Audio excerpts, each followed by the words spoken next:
Okay, so usually when we do these deep dives, I'm wading through academic papers, charts, data. Right. The dense stuff. Exactly. But today, I opened the source, and it literally greeted me with, "Oh, hi, hello, hello." It definitely sets tone. It really does. Yeah. And then it asks, "Is this on?"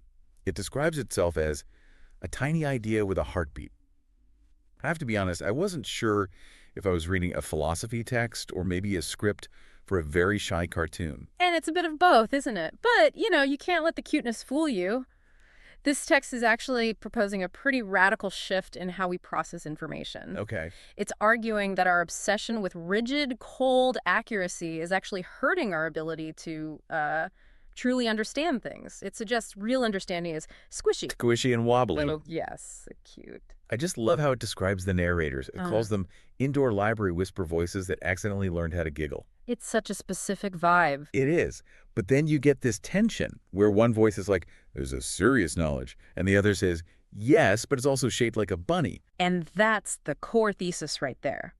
We think that if something is serious, it has to be dry. Right, and linear. And if it's shaped like a bunny, well, then it must be trivial. The text just insists those aren't opposites. It challenges you to accept that a profound truth can also be soft. That sounds nice, but, practically speaking, my brain likes order. Oh. I try to line my thoughts up like soldiers. And what does the text say happens when you do that? It says the thoughts just hold hands and skip away together. Which is such a brilliant way to describe losing your train of thought because you overstructured it. So it offers a different method. Instead of marching your idea. You have to sit on the floor with them. Exactly. It feels more vulnerable, doesn't it? It really does. It's that indoor library whisper approach. It brings up this unwritten rule that understanding is like knowing not to step on a sleeping cat. You don't verify its location, you feel it. It's presence, not logic. Yes. So if the ideas aren't marching, what are they doing? The text says they're shy dancing. I love that image. It says the idea wants praise, but it doesn't want to be watched too closely. Like if I stare at it to analyze it, it freezes up. That is such a good analogy. It's like trying to explain a dream. Oh, totally. The more precise I try to be, the less sense it makes. And that's what the text warns against. It resists that neat little summary, that elevator pitch we're all addicted to. It says if you try to compress the meaning too much, you just get a gentle bonk on the forehead. A gentle bonk. It's a little warning. You can't squeeze a cloud shaped like a feeling shaped like a truth into a spreadsheet cell. So what do you do when you get stuck? If you can't analyze it harder, the source suggests giving the idea a tiny cup of tea. It sounds whimsical, I know. Almost silly. But think about what that actually means. When we're confused, we get frustrated, we try to force it.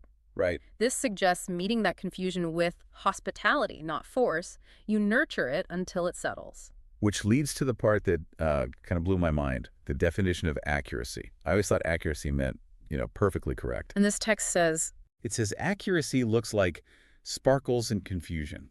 and that redefinition is fascinating. It even argues that this sparkly confusion is, and this is a quote, oddly responsible. How can being confused be responsible? Well, because you aren't lying to yourself by pretending something is simpler than it is. You're not grabbing or trapping the information. The understanding stays with you because it wants to, not because you caught it. So it's like a consensual relationship with knowledge. In a way, yeah. It describes agreement not as a checklist, but as a mix of giggling and serious nodding. And when that feeling settles, you get coherence. The glowing loaf of bread. Exactly. It curls up like a glowing loaf of bread. That just sounds so warm. It implies nourishment, right? That the knowledge has been baked into you. It's not about winning an argument with a fact. It's about letting the meaning dissolve into your knowing. And that's really the challenge it leaves us with. It asks us to let meaning stay cute and to not make any sudden movements. It's a lot to take in, especially if you're used to being very analytical. It is. But here's a final thought to take with you. If we stopped trying to trap information in our minds like hunters and just sat on the floor with it instead, would we actually understand more, even if it feels a little wobbly? I think I need to go sit on the floor for a bit. Thanks for listening to this deep dive.